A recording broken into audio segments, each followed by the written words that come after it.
Hello everyone. I hope everyone is fine and crafting well. So here is another part for my art supply series, and it will be going to more interesting only if you have seen the previous part.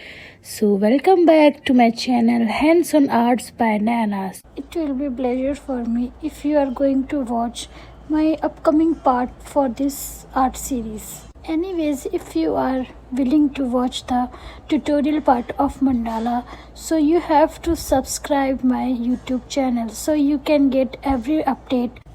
Moreover, come back to my topic.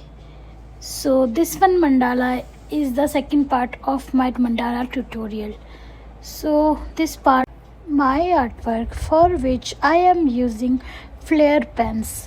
So these are multicolor pen and I am using these ball pens for creating my artwork.